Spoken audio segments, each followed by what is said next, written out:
South Korea is home to hundreds of cults, pseudo-religious cults and fringe sects with millions of members. These cults have committed mass murder, mass suicides, sexual abuse, forced labor, captivity, human rights abuses, public health, obstruction and fraud, and these cults seeded in to even the highest seat of power. Cults have been an issue in South Korea for many, many years. And this is the story of how I accidentally went to one. So, I just had probably one of the strangest experiences of my life. I met this guy at the hostel and asked him if he wanted to come with me to Hyundai because I got to make some money. And he ended up leading me to a church in Korea. So, before we begin this story, I first have to tell you about the area that I was staying in. Itaewon, South Korea is known as the Foreigner District, which comprises mainly of foreigner businesses. The place I was staying was Itaewon Guest House, and the moment I woke up, I went into the lobby, and this is where the story truly begins. In Itaewon Guest House, as I approached the lobby, I noticed a man. This man was what I assumed to be a Nigerian. Typically in this area there was a lot of Nigerians that the Romanian gangs would use as muscle. This man was a little different. He wore all red from head to toe, his hat, his shirt, his pants, and his shoes. He had a backpack on and he was holding a Nikon DSLR in his hand. And he was speaking with the guest house staff at the time that I walked out into the lobby. Typically every morning I would start by playing this nylon guitar I had, just a habit of practicing every morning. I ended up getting spoken to by the receptionist. And they told me, hey man, there's some people that are sleeping. They're getting up for a flight in a couple hours. So, you need to take that outside or somewhere else. Hey! Get out of my house, fucker. Get out of here. Get him out of here. Get out! So I stopped playing guitar, put it back into my guitar bag, slung it over my shoulders, and that morning I had decided that I was going to go to a section of South Korea called Hongdae. Now Hongdae is known as a college area and kind of a party town. It's where a lot of the college students in South Korea will go in Seoul to kind of let loose, relax, go to some clubs. There's some street performance that happens there. I'll actually show you a clip right here of some street performance that I saw when I was there. I went outside and decided that I was going to go to this section of South Korea, go to Hongdae, because I wanted to busk and make some money. At this time, I had made a few poor decisions and my funds were running low.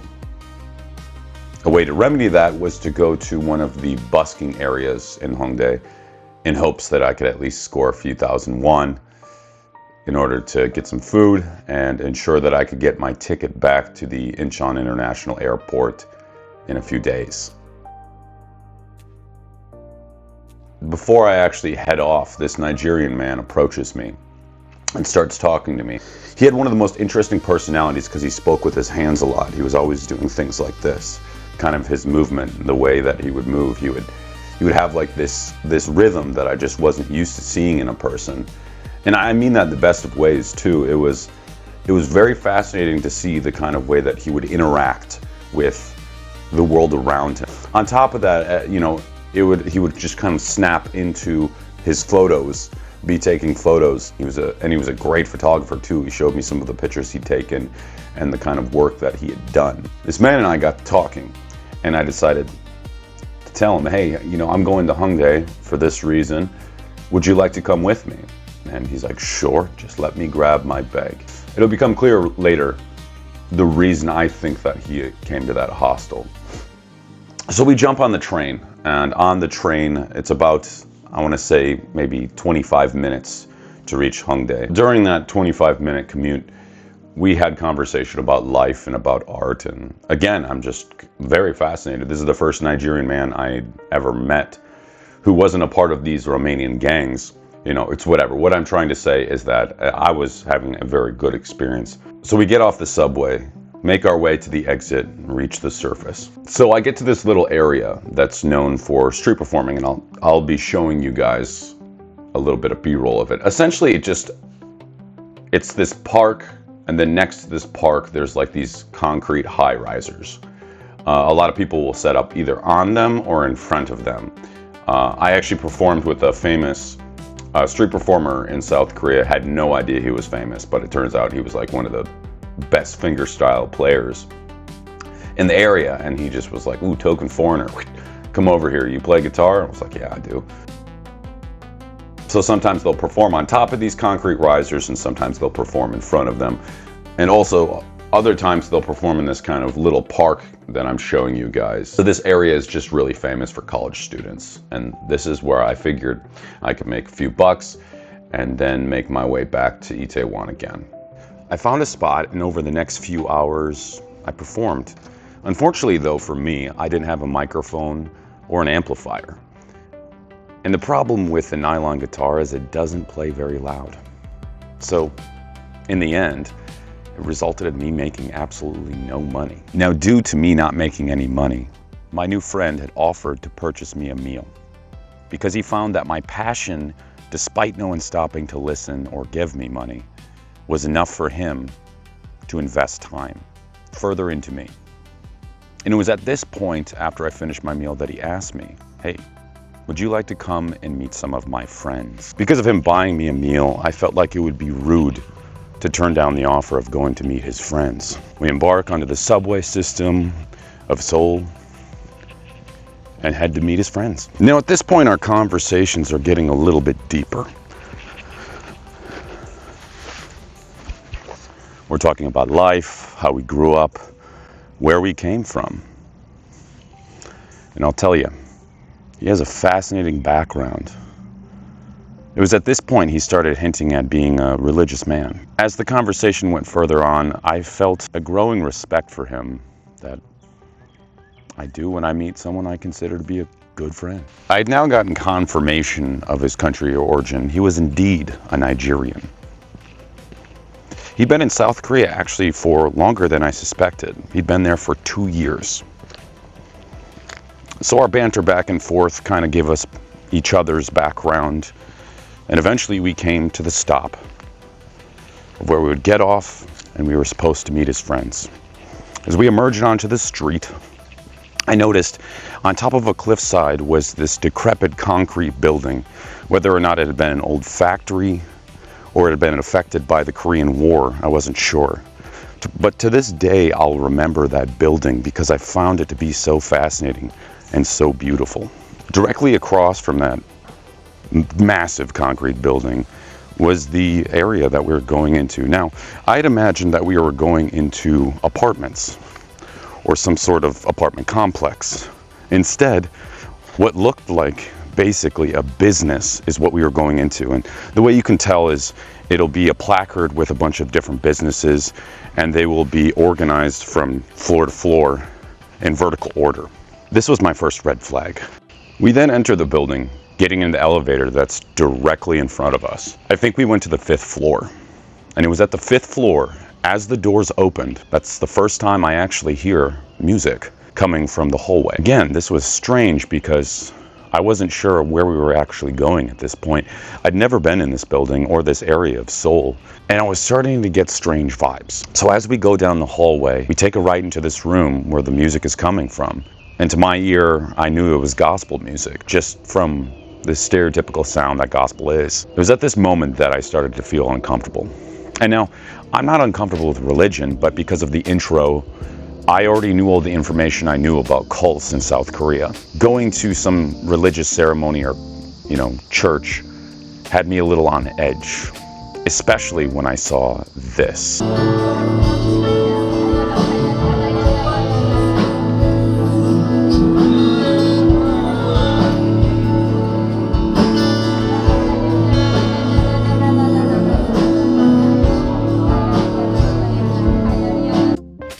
Now, it's a combination of a few different things.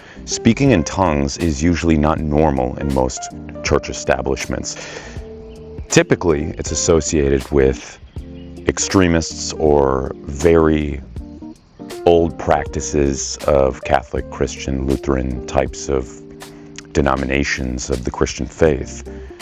But in combination with the speaking in tongues, the front row was giggling, and in some instances was laughing uncontrollably, covering the mouths, and just very strange behavior with the throwing of the hands and very exaggerated movements and tongue movement, stuff like that. It was at this point I felt very uncomfortable. So after about 5 minutes, I stood up to either leave or have a cigarette. I wasn't sure yet. And it was at this point, when I was almost at the elevator that I came to this floor from, that a woman ran up to me suddenly. Hello everyone. I'm breaking in to this video to bring you today's sponsor. No one. I don't have sponsors. I barely have 30 subscribers. But you can be my sponsor by hitting that subscribe button and like and commenting what you think. It improves my ability to actually get a real fucking sponsor, you know? So be a G. Subscribe to me. It was the dumbest fucking thing I've ever seen. As a woman's coming running down the hallway with a raised voice, she says to me, "Wait, wait."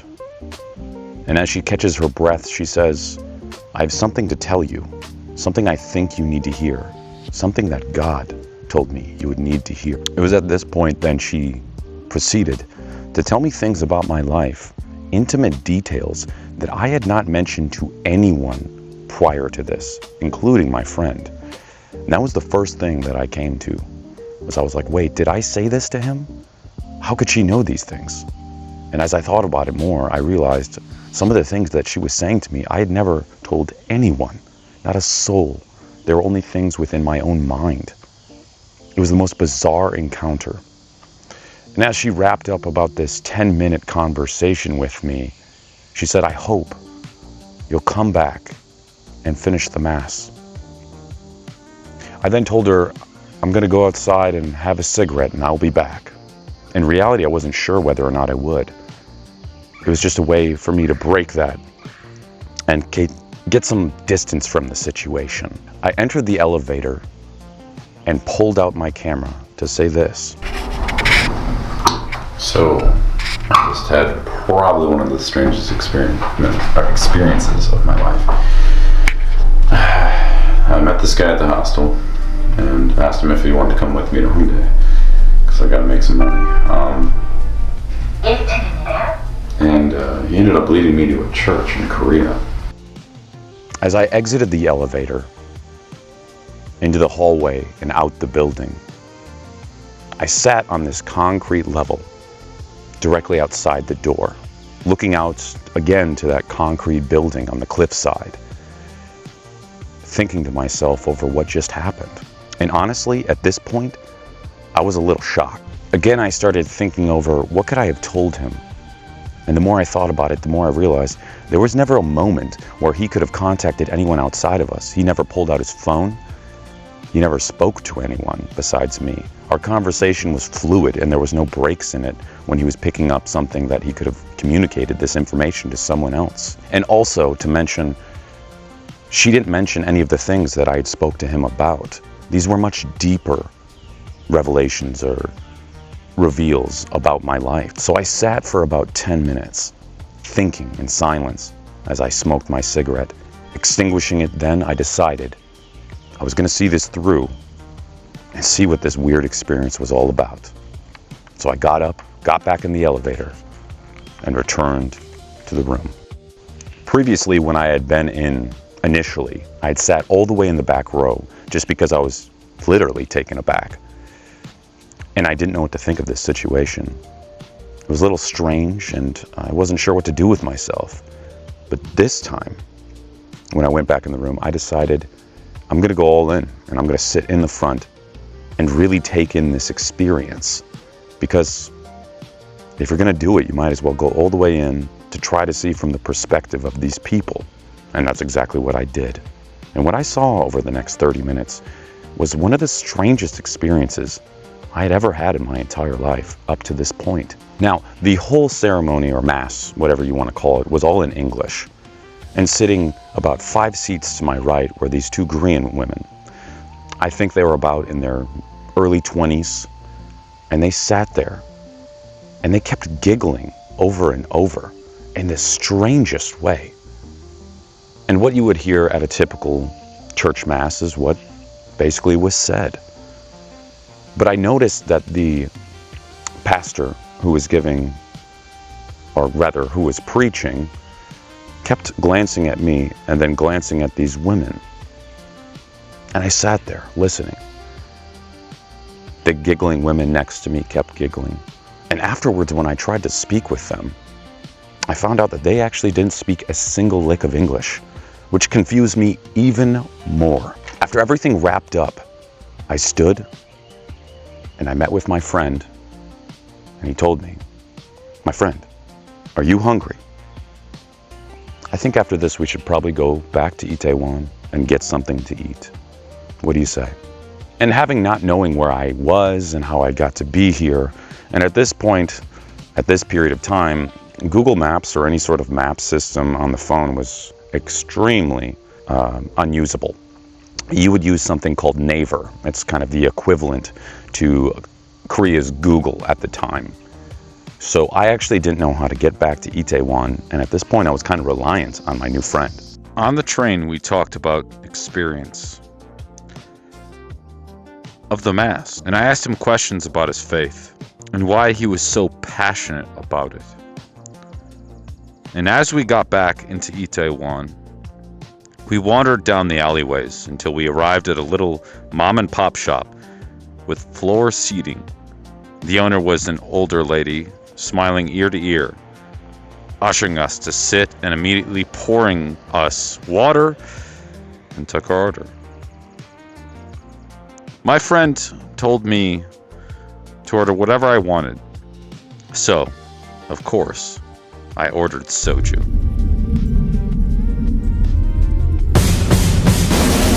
As well as spicy pork. And as we ate, the conversation unfolded. Why had he come to South Korea? And the story I heard was something I honestly didn't expect. He told me about his life, on how he came to South Korea. Originally, he came there with ill intentions. And as time went on, it turned out that he got more degenerate with his behavior. Violence, alcohol, sex. All these things were taking over his life. And at the pinnacle of his understanding of it, it led to him finding some peace. And the way he found that peace was through God.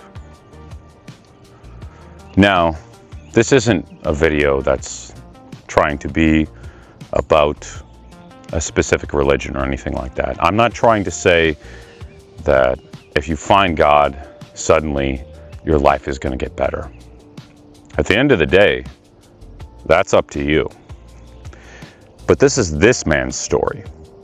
And although I experienced a cult that he was in, and arguably I could say it was a cult, it had all the specific narratives of a cult and all the situations that a cult would end up being. This is what happened. And as I listened to his story, I remember one specific moment in which he was talking to me, and he said, "I just realized all of my degeneracy. And as my body was failing me, I reached out to God and I prayed to him. And that's how I came to find him. To realize that the way I was living my life was not the way I should be." And there's a lot of respect I have for him in that moment. And even though I recognize that sometimes, and especially in the situation I went through, this was definitely a cult.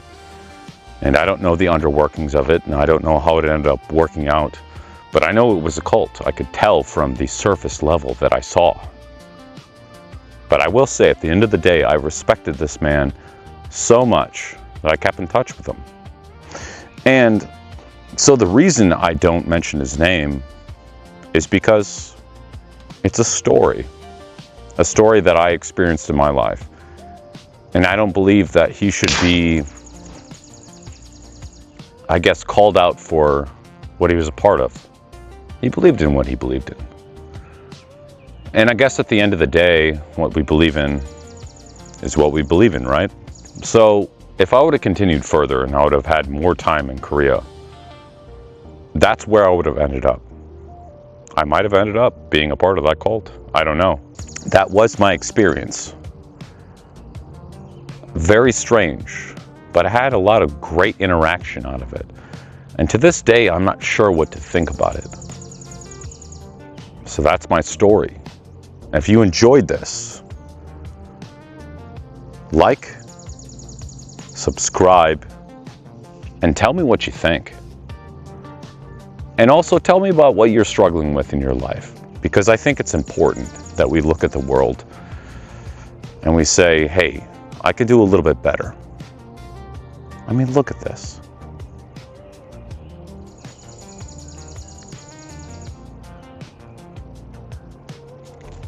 This is the world we live in, and we got to share it with each other. I know this is a little philosophical, but I think religion is kind of in tandem with that. It's how we live our lives. Some people are going to live them different. And I think when it comes to the cults of South Korea, they live their lives sometimes where it's detrimental to other people. And I think as long as we're not doing that to each other, we'll be okay. But at the end of the day, we should always stay curious and always treat each other with respect. Because, in my opinion, that's what it's all about. Until next time, my friends, take care of yourself.